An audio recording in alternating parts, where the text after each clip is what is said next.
그 월급에 잠이 와?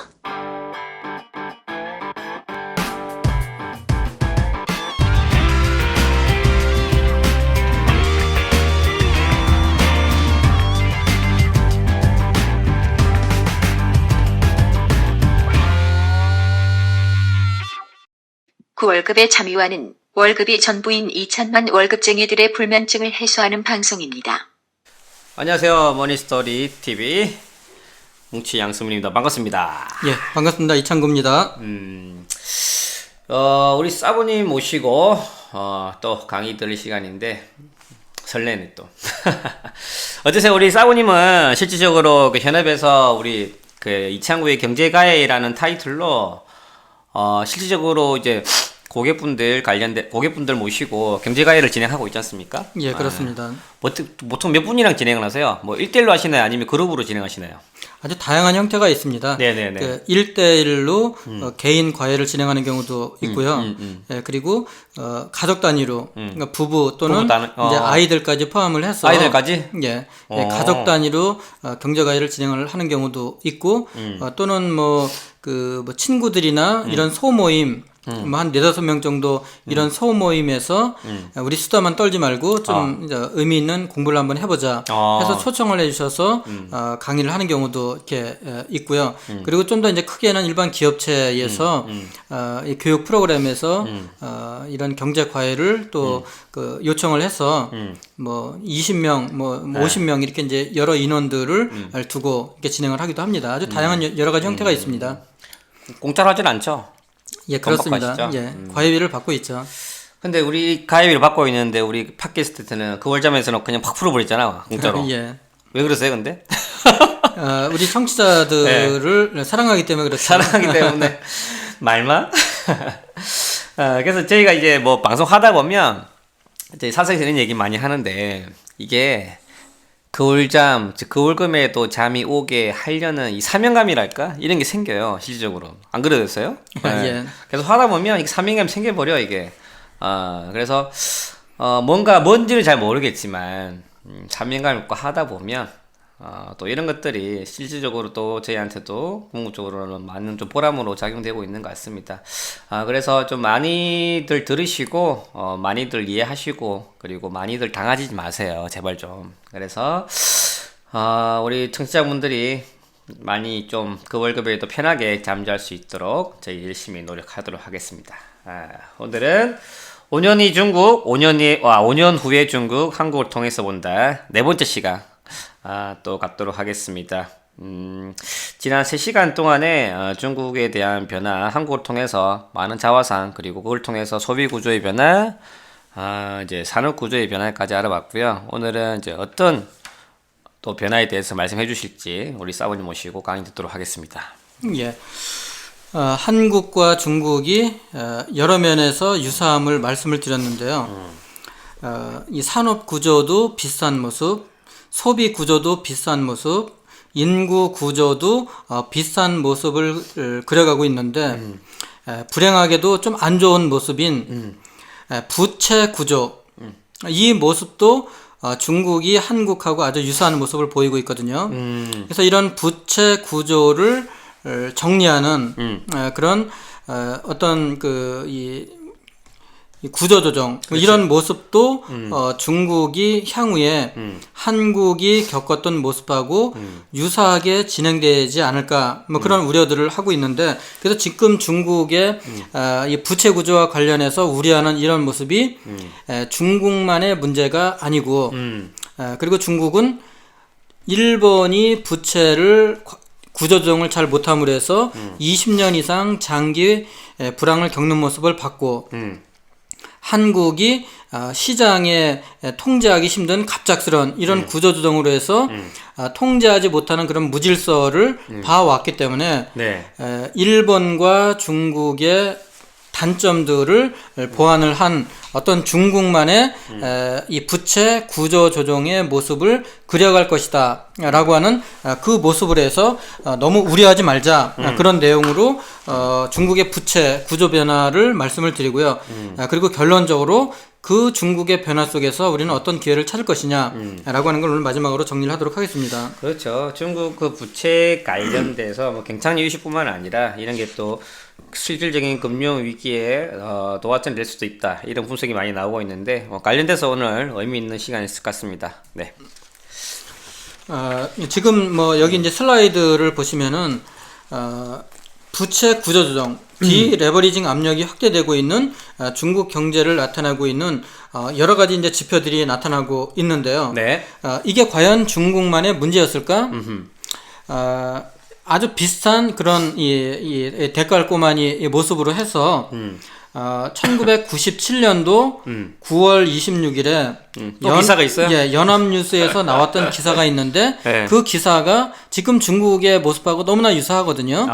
예, 그 기사 내용을 제가 잠깐 한번 읽어보도록 하겠습니다. 근데 잠깐만 여기 궁금한 게 그 이전 강의하실 때도 보면 기사를 들고 나오시는데 20년 전의 기사를 예. 그럼 이런 거 어디서 찾으신 거예요? 예. 네. 참, 이 기사는요, 이 KB 투자증권에서 나왔던 이 보고서 중에서 일부를 제가 이제 발췌해서 이 말씀을 드리고 있습니다. 그렇지. 나는 이 또 우리 사부님은 20년 전 기사 다 보는 줄 알았어. 그거 아니구나. 97년도 네. 9월 26일 연합뉴스 기사입니다. 네네. 미국 신용평가 조사 전문 업체인 S&P사는 한국 기업들의 신용 위험에 대한 우려가 높아지고 있으며 앞으로 도전 극복과 자금력 강화를 위한 경영 능력의 중요성이 커질 것이라고 지적을 했다. 네. S&P는 최근 발간한 주간 정보지 크레딧 위크에서 수년간 야심적인 성장과 다양화를 위해 많은 자금을 차입한 한국 기업들이 경제 성장률 저하와 함께 대외 개방을 시작하는 시기를 맞아 과잉 확장 상태에 놓이게 됐다고 말했다.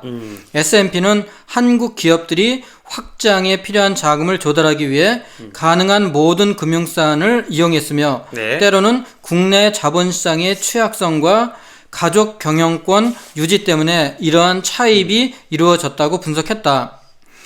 또 한국 기업들은 적절한 신용 조사가 없었기 때문에 일부 기업들은 현재 상황에서 부채 상환을 하지 못하게 됐다고 지적하고 한국 기업들이 직면하고 있는 여러 가지 문제점들을 다음과 같이 쭉 지적을 했다라고 하는 겁니다. 그런 문제점들이 지금 이 슬라이드로 보시는 이런 문제점들과 상당히 이제 유사한 그런 모습인데요. 네. 그래서 지금 중국의 기업들이 겪고 있는 이런 디레버리징 압력은 한국이 겪었던 거하고 너무나 유사한 그런 모습이다. 이렇게 이제 볼 수 있을 겁니다.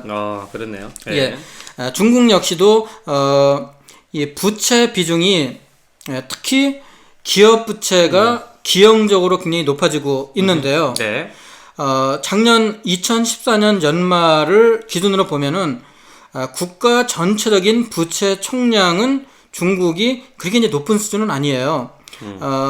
GDP 대비해서 중국이 약 250% 정도, 즉, 이 정부 부채가 약 41% 정도, 가계 부채가 약 38% 정도, 여기에 기업 부채가 약 한 160% 정도, 이 정도로 해서 250% 정도가 GDP 대비해서 전체적인 부채 총량인데, 일본이 382%, 캐나다가 260%, 유로존이 한 260% 정도에 비해서는 절대 총량은 높지 않은데, 네. 문제는 여기 이 총량 중에서 기업 부채가 차지하는 비중이 굉장히 높다라고 하는 겁니다. 네.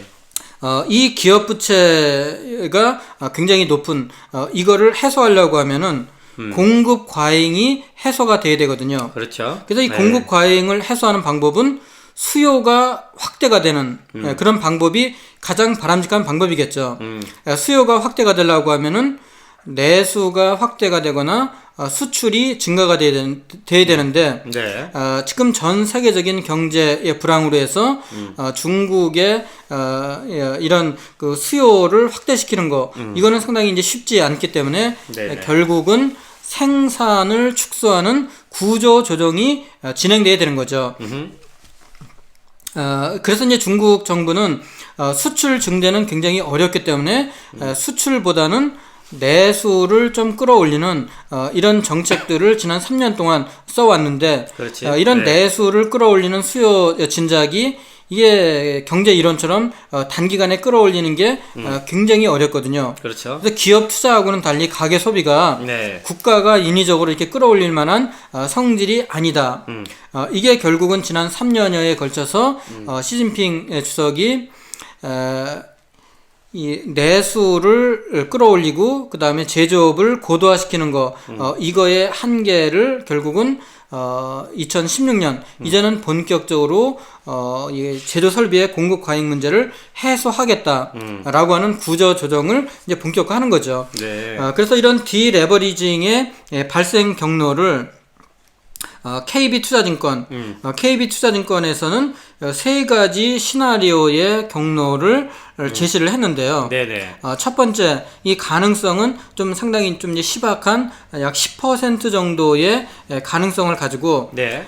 한국형 디레버리징을 진행을 할 것이다. 네. 라고 하는 겁니다. 네. 그래서 이 한국형 디레버리징은 급격하고 무질서한 구조조정이라고 하는 거죠. 그러니까 통제되지 않은 상태에서 갑작스럽게 진행이 되는 그런 이 부채 축소. 이게 진행이 된 확률은 뭐 10% 정도지만 네. 그래서 이거는 단기적으로 상당히 그 혼란한 모습을 보이겠지만 중장기적으로는 구조조정이 상당히 깔끔하게 진행이 돼서 그렇지. 그 중장기적으로 꾸준하게 중국의 경제 성장률이 상승을 하는 그런 모습을 보일 것이다. 그래서 그 발생 요건으로 해서 그림자 금융의 부실 확대가 도미노처럼 이 확대가 돼서 이게 결국은 은행권에 상당히 타격을 주게 되고 네. 그래서 은행이 붕괴가 되면은 정부가 은행을 국유화하면서 은행의 여러 가지 자본들을 투입을 하고 이거는 역시 또 이제 부동산 자산 쪽에 버블을 가지고 오는 거. 네. 그런데 이 확률을 상당히 이제 희박하게 보는 게요. 이 중국은 한국의 이런 무질서한 디레버리징을 봐왔거든요. 네네. 이런 한국의 무질서한 디레버리징을 보면서 이게 시장에 상당히 그런 이 무질서를 촉발하는 그런 거를 봐왔기 때문에 중국 정부는 이 모습보다는 다른 방법을 선택할 가능성이 높다 이렇게 보고 있는데요. 어쨌든 이 한국형 이런 디레버리징은 한국과 이번에 2007년도 금융위기 이후에 미국이 진행을 했던 그런 구조조정인데 이거는 정부의 통제가 미치지 않는 시장에 의해서 촉발이 되기 때문에 네. 구조조정의 속도가 매우 빠르고 광범위하게 진행이 된다. 그래서 이런 이 구조조정은 상당히 고통스럽겠지만 결과는 긍정적이다. 부실 부문을 제거하고 경쟁력 있는 이 산업에 자금이 유도되면서 효율적인 분배와 성장성 확보가 가능하기 때문에 상당히 긍정적인 그런 이 모습이 될 것이다. 네. 근데 그 확률은 네. 상당히 좀 이제 시박한 그런 확률을 이 KB투자증권은 이제 전망을 하고 있고요. 네. 두 번째 이 디레버리징 시나리오로 해서 일본형 디레버리징입니다. 일본이 1985년도에 플라자 합의 이후에 일본의 이 버블이 급격하게 키워졌다가 1990년대 초반부터 버블이 꺼지면서 1990년대의 디레버리징은 네. 지금 초기의 모습은 지금 이제 이 정부가 이 통제를 해가면서 구조조정을 자꾸 이제 뒤로 좀 이제 미루는 거죠. 그래서 중국이 지금 현재처럼 정부에 의해서 완만한 구조조정을 진행한다라고 하면은 경제 지표들 역시 완만하게 하향 곡선을 그릴 거고 시장에 미칠 충격 역시 좀 제한적이겠지만 인위적인 위안화 약세와 금리 인하로 뭐 단기적으로는 수출의 모멘텀을 가져오겠지만 이거는 근본적으로 구조조정을 하는 게 아니라 자꾸 이제 뒤로 미루는 거기 때문에 그렇지. 충분한 구조조정이 되지 않아서 그 결말이 침체가 상당히 장기화가 되는 그리고 이 하향 곡선의 깊이가 상당히 깊어지는 이런 모습이 1번형 디레버리징이 진행이 될 텐데 네. 지금 현재 단기적으로는 이런 모습을 좀 이제 보이고 있는데 네. 이거는 시간이 지나면 지날수록 1번처럼 정부 주도의 이연된 구조 조정이기 때문에 구조 조정이 실질적으로 이루어지지 않고 지속적으로 GDP 성장률은 하락하는 이런 모습을 보일 것이다. 그 확률을 KB투자증권은 약 한 35% 정도를 보고 있는 것 같습니다. 네. 그런데 KB투자증권이 가장 높은 55% 정도의 확률로 보고 있는 거는 중국만의 이 독특한 디레버리징을 진행을 할 것이다. 중국은 98년도 한국형 그런 구조조정이 굉장히 급격하고 무질서하게 진행이 되면서 단기적인 충격을 충분히 봐왔고요. 그리고 일본처럼 정부가 주도하면서 계속 구조조정을 이어냈을 때에 효과가 없는 그 모습도 봐왔거든요. 네네네. 그래서 정부가 주도를 하기는 하지만 여기에 대외적인 해외 자본을 끌어들이는 혼합 구조 형태 이런 형태를 가져가면서 중국의 구조조정이 아주 서서히 완만하게 진행이 되는 중국형 구조조정 이 세 번째 시나리오가 확률이 제일 클 것이다 이렇게 네. 보는데요. 그러면은 이 중국의 이 혼합 소유제 이게 이제 제3의 길로 제시하는 방법인데 중국의 국유기업의 개혁들을 쭉 한번 살펴보면요. 중국이 이 모택동 등서평 초기에 이 산업이 태동을 하다가 네. 이 산업들이 정부 주도하에서 여러 가지 이제 이 양적인 성장을 했지만 이 양적인 성장에 문제점들이 나타나기 시작을 해서 중국은 지금까지 3번에 걸쳐서 국유 기업을 개혁을 했는데요. 예. 그 첫 번째가 1978년부터 93년까지 국유 기업들한테 자율성을 부여를 하고 이윤 추구를 보장을 하고 그러면서 소유와 경영을 분리하는 1단계 국유기업 개혁을 진행을 했고요.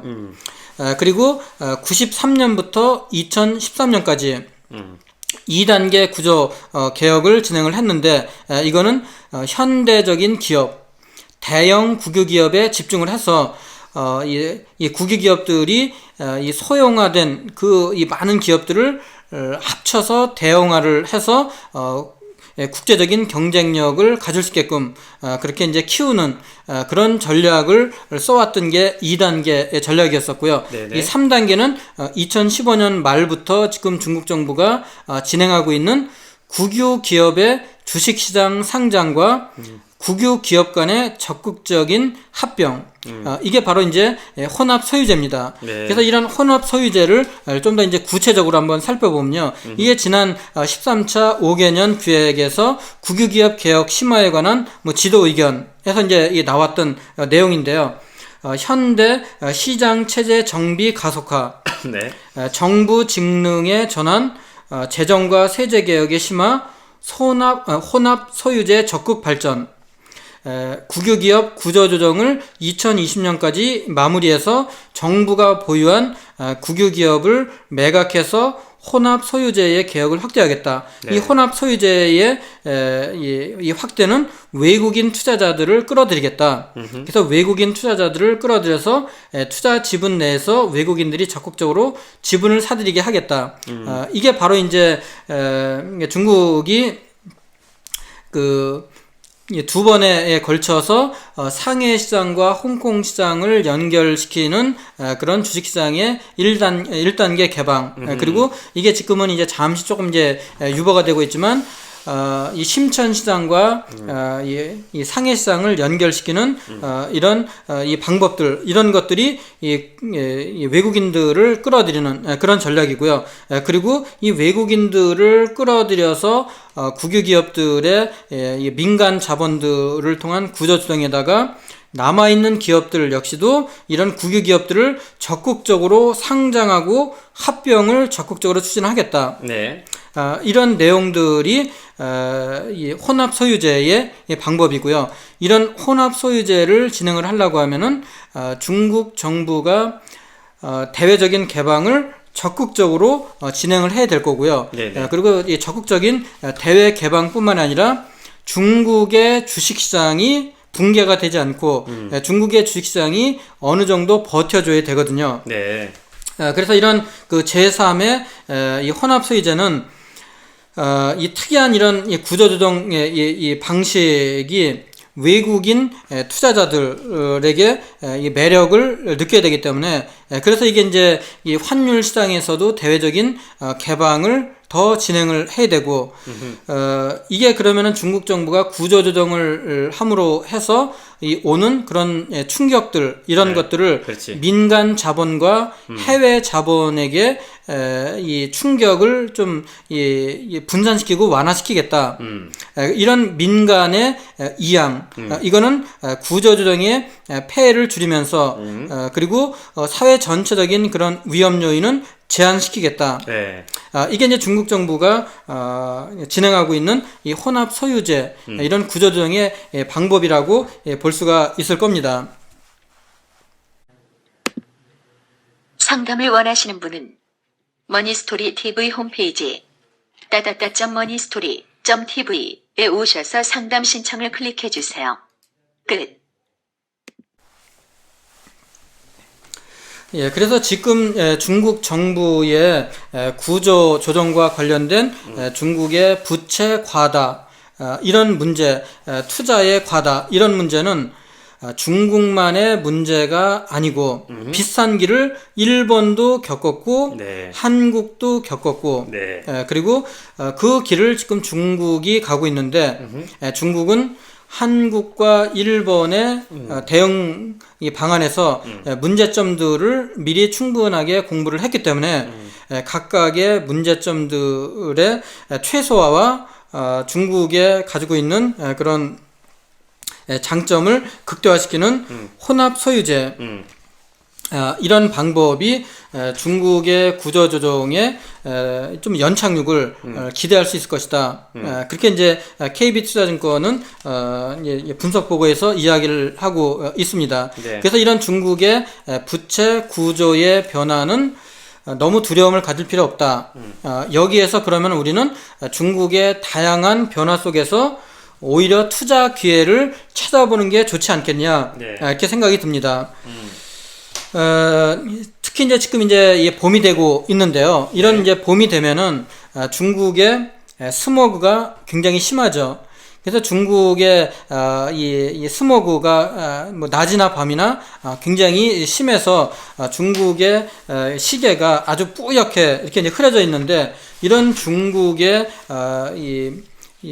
이런 그 흐려져 있는 시계가 과연 중국의 문제점만 있느냐?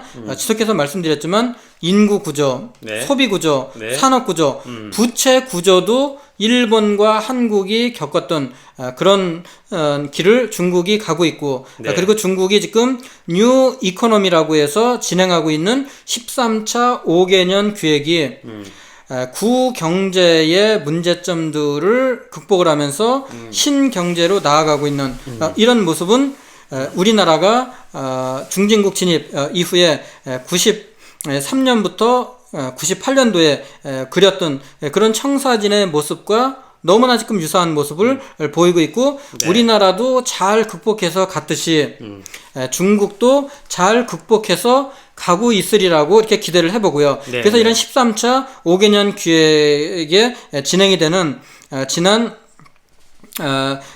이 5년이 시진핑 정부가 진행했던 그런 12차 5개년 기획 그리고 향후 5년 동안은 어떻게 생각해 보면은 우리에게는 상당히 또 큰 그런 투자의 기회가 있다라고 하는 겁니다. 어떤 이 변화들이 오게 되면은 이 변화에 큰 변화들이 있기 때문에 너무 부정적으로 중국의 문제에 대해서 불안감을 갖기보다는 오히려 뉴 이코노미로 나아가고 있는 중국의 체질 변화에서 지난 5년 동안 우리의 기회가 있었던 것처럼 향후 5년 동안 중국은 뉴 이코노미의 골든 타임이 지금 진행되고 있다.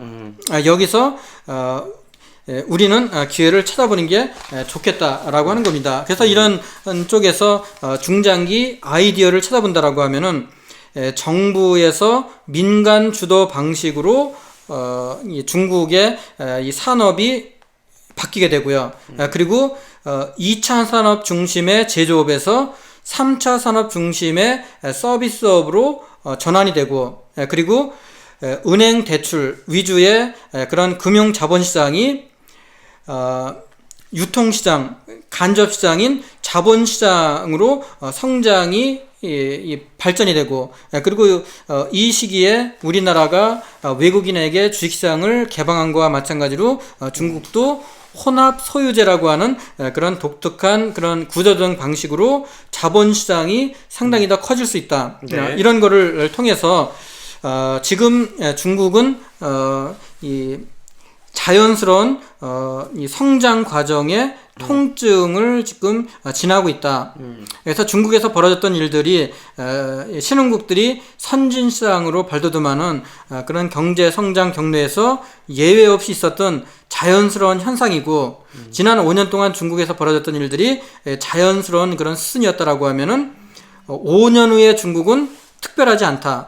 그저 한국, 일본 이런 선진국들이 이전에 갔던 길을 중국은 묵묵히 갈 뿐이다 라고 하는 겁니다. 우리는 이 속에서 중국의 변화 속에서 기회를 찾자라고 하는 겁니다. 특히 한중일 3국은 아주 유사한 그런 이 데칼코마니의 모습을 보이고 있기 때문에 한국은 이와 유사한 경험을 일본을 통해서 한 바가 있습니다. 한국이 변화하는 동안에 일본 역시 한국의 변화에 발맞춰서 수출 구조를 변화시켜 왔거든요. 네. 한국의 중간재 비중이 확대됨에 따라서 일본은 그간 착실하게 이 수출을 늘려오던 이 화학 제품, 뭐 연료, 비철금속, 기계, 중전기기, 전선 등의 수출을 줄여야 했거든요. 네. 마찬가지로 지금 한국도 이와 같은 그런 중간재 비중은 지속적으로 아마 수출이 줄어들 수밖에 없다. 그런데 여기엔 분명히 기회가 있다. 한국의 산업 구조가 고도화됨에 따라서 반도체 장비, 뭐 자동차, 철강, 뭐 유업 제품, 플라스틱 이런 쪽의 수출은 늘어났거든요. 그리고 중간 산업재뿐만 아니라 한국의 소득이 발전하니까 소비의 양적인 발전뿐만 아니라 질적인 발전이 늘어남으로 해서 이런 한국의 산업구조, 이 소비구조 이거에 발맞춰서 일본은 수출 구조를 이렇게 변화해 왔기 때문에 그런 수출 구조의 변화를 파악한다고 하면은 향후 한국이 중국에 무엇을 팔 것인가에 대한 해답을 도출할 수 있을 거라고 생각이 듭니다.